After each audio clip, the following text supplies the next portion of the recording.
Relax, complete ரிலாக்ஸேஷனுக்கு போயிடுங்க. இப்படி நடந்து நடந்து நீங்க போகும்போது திடீர்னு ஒரு இடத்துல தடுமாறி விட போறீங்க. பார்த்தா அது ஒரு பெரிய குகை.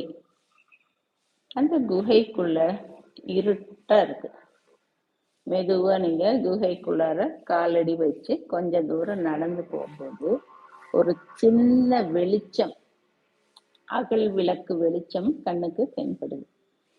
உங்க பார்வை இருட்டுல இருந்து உள்ள போறதுனால ரொம்ப கூர்மை அடைந்து அந்த விளக்கொளிய கூர்ந்து பார்க்குது.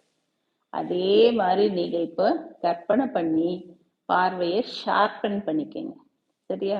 ஷார்பன் பண்ணிட்டு நீங்க மேலும் மேலும் கால் எடுத்து அந்த குகைக்கு அருகில போகும்போது அந்த விளக்கொளி உங்களுக்கு பெருசாகுது. பெருசாகி ஒரு ஸ்டேஜில் அந்த ஒளி உங்களுடைய இருதயத்துக்குள்ளார புகுந்துருது. இதெல்லாம் நமக்கு கற்பனை தான். கற்பனை